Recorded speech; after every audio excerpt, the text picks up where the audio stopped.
Perkenalkan, nama saya Muhammad Fadri, NBI 146230052. Saya dari Markom Technopreneurship kelas C. Di sini saya akan menjelaskan tentang arti PISTEK. PISTEK adalah presentasi singkat yang merupakan yang merangkum ide atau rencana bisnis untuk menarik perhatian calon investor atau mitra. Biasanya menyakup informasi penting seperti masalah yang diselesaikan, solusi yang ditawarkan, target pasar, model bisnis, dan proyeksi keuangan. Tujuannya adalah membuka peluang diskusi lebih lanjut mengenai investasi atau kolaborasi. Jadi, saya akan menjelaskan tentang apa yang saya buat dari bisnis saya. Nah, jadi ini bisnis digital printing. Ini adalah bisnis saya yang namanya Fadverse. Nah, untuk isi konten, yang pertama itu goal dan big vision.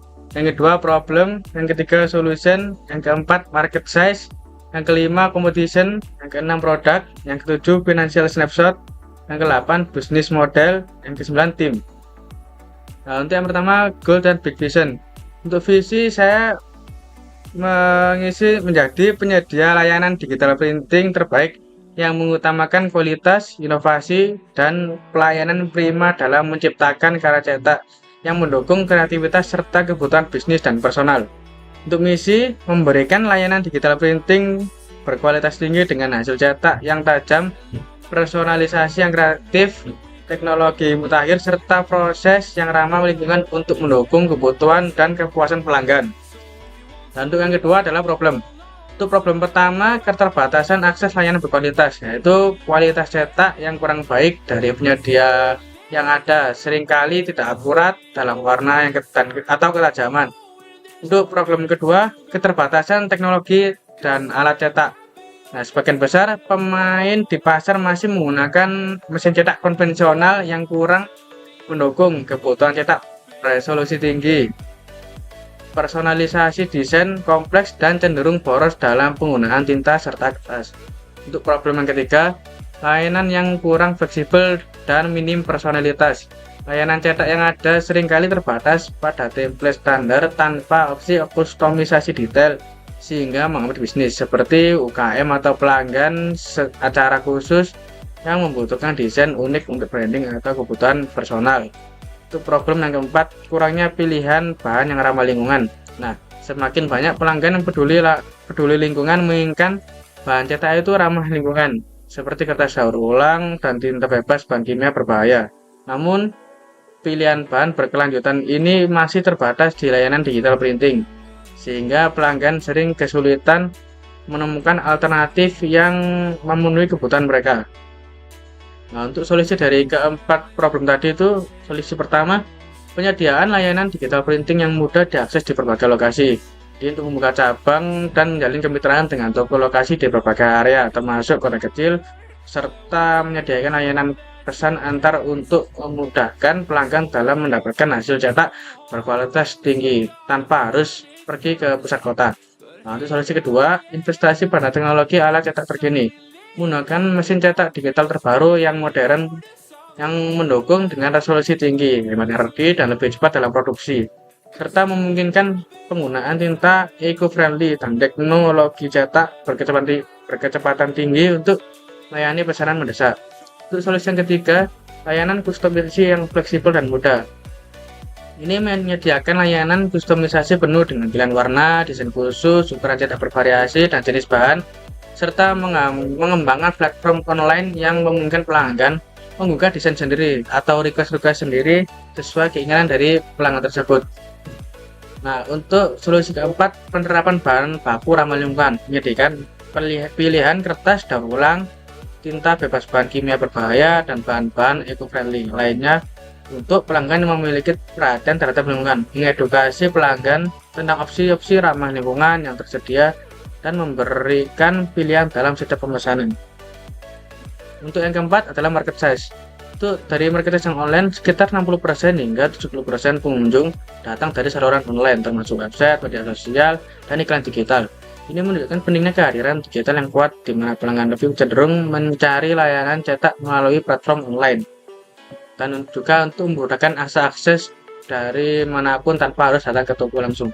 Nah, untuk dari offline, sekitar 30% hingga 40% pengunjung berasal dari saluran offline, seperti referensi walk-in dan acara pameran.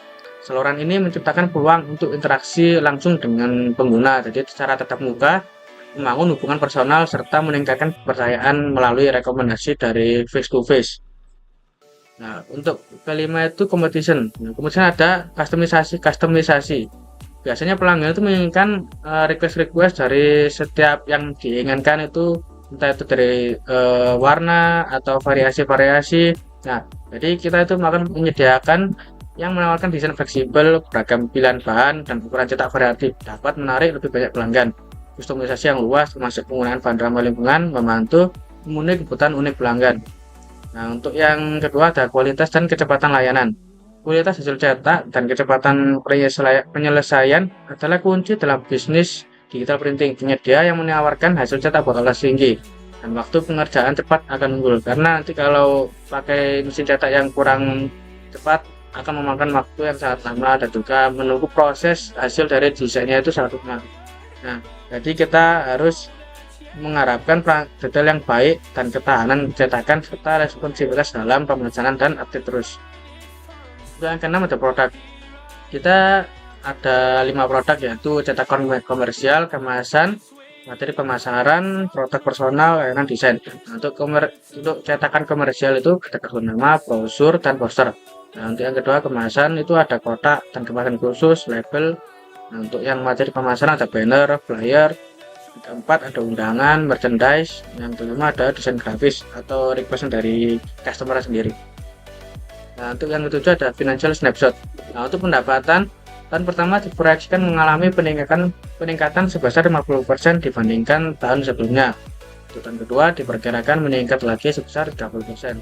Untuk laba bersih pada tahun pertama diproyeksikan mencapai 35% dari total pendapatan yang pertama. Nah, pada tahun kedua laba bersih diperkirakan meningkat menjadi 40%. Tahun ketiga laba bersih diperkirakan mencapai 42%. Biaya operasional diperkirakan akan menyusut dari 65% di tahun pertama menjadi 85% di tahun ketiga. Maka akan menjadi kecil untuk biaya pengeluarannya. Rencana investasi itu diperkirakan ada nominal yang tersedia itu ya. Nah, itu ada 50% untuk mesin cetak, 20% biaya pemasaran, 30% modal kerja. Nah, ini untuk hasil dari diagram batangnya biaya pendapatan, rencana investasi, laba bersih, dan ya operasional. Nah, ini ada yang ke-8 bisnis model. Bisnis model saya mengambil 4 bisnis model ya. Yang pertama website resmi, membuat situs web, yaitu yang dengan portofolio warga, formulir pemesanan online untuk memudahkan pelanggan. Dan untuk yang kedua media sosial, menggunakan platform seperti Instagram, Facebook, YouTube, TikTok, LinkedIn, dan yang lain. Nah, untuk yang ketiga ada content marketing, membuat blog atau artikel yang memberikan informasi berharga tentang desain, branding, dan penggunaan produk cetakan untuk menarik pengunjung. Nah, untuk yang keempat penjualan langsung, yaitu melalui toko fisik secara tatap muka. Nah, ini untuk yang sebenarnya adalah tim. Nah, ini adalah saya sendiri, yaitu saya memiliki latar belakang pendidikan di desain grafis dan pengalaman editing dari jurusan multimedia. Memiliki keterampilan teknis yang kuat dalam menggunakan perangkat lunak, desain, serta teknologi cetak modern. Nah, terima kasih. Ini hasil presentasi dari saya. Mohon maaf bila ada salah kata. Wassalamualaikum warahmatullahi wabarakatuh.